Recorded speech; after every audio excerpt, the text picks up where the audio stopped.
নমস্কার বন্ধুরা, তিয়াশাস রেসিপিতে সকলকে স্বাগত জানাই। যখনই কিছু চটপট ও মুখরোচক খেতে মন চাইবে, ঘরে যদি সামান্য পরিমাণে কিছু আলু থাকে, তাহলে এই মজাদার রেসিপিটা তৈরি করে নিতে পারবেন। এটা বানানোও যেমন সহজ, তেমনি খেতেও কিন্তু খুবই মুখরোচক ও চটপটা হয়। তাহলে চলুন রেসিপিটা শুরু করা যাক। এখানে আমি ৬-৭টা মতো আলু সেদ্ধ করে নিয়েছি, আর আলুগুলোকে আমি হাফ সেদ্ধ করে নিয়েছি, অর্থাৎ 80% মতো সেদ্ধ করে নিয়েছি। এবার আলুর খোসাগুলোকে এইভাবে একটু ছাড়িয়ে নিচ্ছি।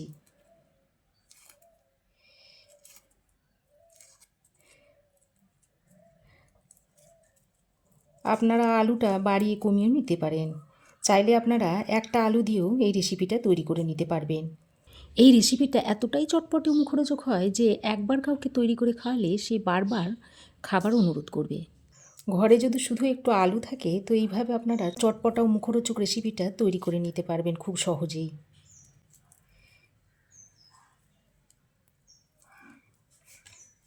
তো দেখুন, আমি সব আলুর খোসাগুলোকে ছাড়িয়ে নিয়েছি। এবার এই আলুগুলোকে একটু কেটে নেব। তো প্রথমেই আমি আলুটাকে এরকম মাঝ বরাবর কেটে নিচ্ছি। আলুটাকে মাঝ বরাবর কেটে নিয়েছি। তারপর আলুটাকে এইভাবে আমি একটু 3 টুকরো মতো করে নিচ্ছি। এইরকম 3টে করে টুকরো করে নেব। আলুটাকে একটু বাঁকা করে কেটে নিচ্ছি। তো সব আলু কটাকেই আমি এই একইভাবে কেটে নেব। তো দেখুন বন্ধুরা, সব আলুগুলোকে আমি এরকম করে কেটে নিয়েছি। এবার আমি রান্নাটা করার জন্য একটা কড়াই গরম করে নিয়েছি। তারপর প্রথমেই আমি এর মধ্যে দিয়ে দিচ্ছি 1 মুঠো মতো কাঁচা বাদাম। আর এই বাদামটা যেহেতু কাঁচা রয়েছে, তাই আমি এই বাদামটাকে একটু হালকা করে ভেজে নিচ্ছি। আর গ্যাসের ফ্লেমটাকে লো টু মিডিয়ামে করে বাদামটাকে অনবরত নেড়ে চেড়ে ভেজে নিতে হবে। আপনারা চাইলে এই বাদামটা নাও দিতে পারেন, বাদামটা স্কিপ করতে পারেন, তবে বাদামটা দিলে খেতে ভালো লাগবে। তো দেখুন বন্ধুরা, লো টু মিডিয়াম ফ্লেমে বাদামটাকে আমি হালকা করে ভেজে নিয়েছি। এবার আমি বাদামটাকে একটা বাটির মধ্যে ঢেলে নিচ্ছি। এবার এই বাদামগুলোকে একটু আধ ভাঙা করে নেব।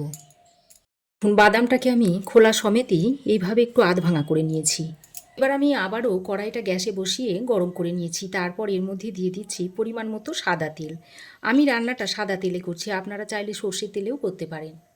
এবার আমি এখানে ছোট চামচের 1 চামচ মতো ধনে এইভাবে ভেঙে নিয়েছি, ভেঙে আধ ভাঙা করে নিয়েছি। তারপর এটা এর মধ্যে দিয়ে দিচ্ছি।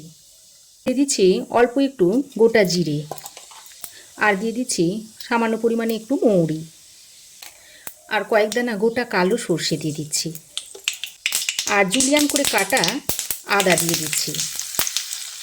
এবার একটা কাঁচা লঙ্কা কুচি দিয়ে দিচ্ছি, আর অল্প একটু হিং দিয়ে দিচ্ছি।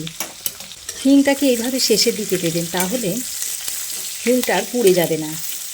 তারপর সমস্ত মশলাগুলো দিয়ে এইভাবে একটু ভেজে নিচ্ছি। দেখুন, ফোড়নগুলো দিয়ে খুব ভালো করে ভাজা হয়ে গেছে। এবার আমি কেটে রাখা আলুগুলো এর মধ্যে দিয়ে দিচ্ছি। আলুগুলোকে দিয়ে মশলার সঙ্গে ভালো করে নেড়ে চেড়ে মিশিয়ে দিতে হবে। তারপর আলুগুলোকে একটু ভালো করে ভেজে নেব। আলুগুলো যেহেতু আমি হাফ সেদ্ধ করে রেখেছিলাম, আর এইভাবে যদি একটু ভেজে নেওয়া হয়, তাহলে আলুগুলো খেতে খুবই সুন্দর লাগবে। এবার আমি এর মধ্যে পরিমাণ মতো নুন আর একটু হলুদের গুঁড়ো দিয়ে সব কিছুকে ভালো করে নেড়ে চেড়ে মিশিয়ে আলুটাকে সুন্দর করে ভেজে নেব। তো দেখুন বন্ধুরা, আলুটাকে আমি এরকম একটু হালকা করে ভেজে নিয়েছি। তারপর এর মধ্যে দিয়ে দিচ্ছি হাফ চামচ মতো ধনের গুঁড়ো, আর দিয়ে দিচ্ছি কিছুটা চিলি ফ্লেক্স। ধনে গুঁড়ো আর চিলি ফ্লেক্সটা দিয়ে আবারও আলুর সঙ্গে খুব ভালো করে নেড়ে চেড়ে মিশিয়ে নিচ্ছি। আর গ্যাসের ফ্লেমটাকে একেবারে লোতে করে এই রান্নাটা করে নিতে হবে। যেহেতু এর মধ্যে জলের ব্যবহার হবে না, তাই গ্যাসের ফ্লেমটাকে একদম লোতে রেখে রান্নাটা শেষ পর্যন্ত করে নিতে হবে। আমি আলুটাকে 80% মতো সেদ্ধ করে নিয়েছিলাম। আর এবার আমি এই আলুটাকে একটু ঢাকা দিয়ে দিয়ে রান্না করে নেব। আর এই ঢাকা দেওয়ার ফলে আলুটা আরও 20% ভালোভাবে সেদ্ধ হয়ে যাবে। তো মাঝে মাঝে ঢাকাটা খুলে এই আলুটাকে এইভাবে একবার নেড়ে চেড়ে দিতে হবে। আর এইভাবে ঢাকা দিয়ে দিয়ে মাঝে মাঝে নেড়ে চেড়ে রান্না করে নিলে আলুটা বাকি যে 20% সেটাও সেদ্ধ হয়ে যাবে। তো দেখুন বন্ধুরা, ঢাকা দিয়ে দিয়ে আমি 4-5 মিনিট মতো আলুটাকে ভেজে নিয়েছি। আর মাঝে মাঝে ঢাকা খুলে এভাবে নেড়ে চেড়ে দিয়েছিলাম। এইভাবে ঢাকা দিয়ে দিয়ে রান্না করার ফলে দেখুন আলুটা যে বাকি 20% মতো সেদ্ধ হতে বাকি ছিল সেটা সেদ্ধ হয়ে গেছে। আর যদি মনে করেন যে জল দিয়ে সেদ্ধ করে নেব, তাহলে কিন্তু রেসিপির স্বাদটা সেই রকম ভালো হবে না।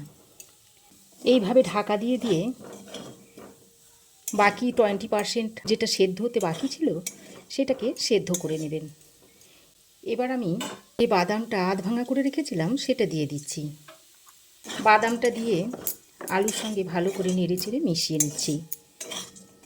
এখন আমি এর মধ্যে 1 চামচ মতো আমচুর পাউডার দিয়ে দিচ্ছি। তবে আপনাদের কাছে আমচুর পাউডার না থাকলে লেবুর রস কিংবা চাট মশলাও দিয়ে দিতে পারেন। আর এটা যাতে আরও চটপটা হয় সেই জন্য আমি 1 প্যাকেট মতো ম্যাগি মশলা এর মধ্যে দিয়ে দিচ্ছি। তারপর আবারও সব কিছুকে একসঙ্গে ভালো করে নেড়ে চেড়ে মিশিয়ে নিচ্ছি। তো বন্ধুরা, কিছু চটপটা খেতে মন গেলে খুব কম সময়ের মধ্যে এইভাবে তৈরি করে নিতে পারেন।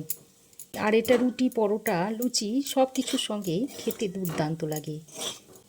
অনেক সময় টিফিনে কি করব ভাবি, এইভাবে যদি তৈরি করে টিফিনে রুটি পরোটার সঙ্গে দিয়ে দেন তাহলে সেটাও কিন্তু মন্দ হয় না।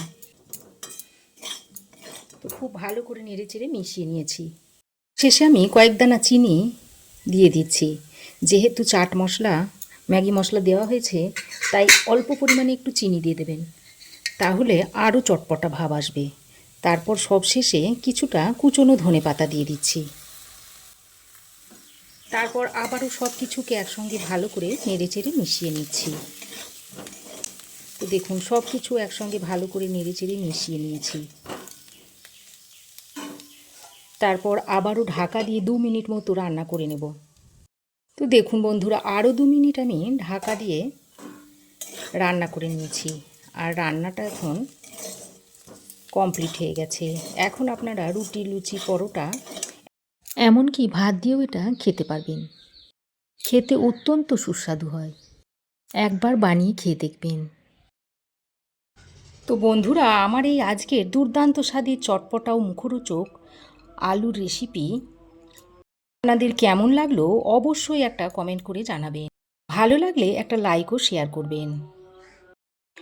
পাশে থাকা বেল আইকনটা অবশ্যই প্রেস করে দিবেন। আর আমার চ্যানেলে যদি নতুন হয়ে থাকেন তো প্লিজ চ্যানেলটাকে সাবস্ক্রাইব করার অনুরোধ রইল। আজ এ পর্যন্তই। আবার দেখা হবে নতুন কোনো রেসিপি নিয়ে নেক্সট এপিসোডে। সে পর্যন্ত ভালো থাকবেন, সুস্থ থাকবেন। ধন্যবাদ।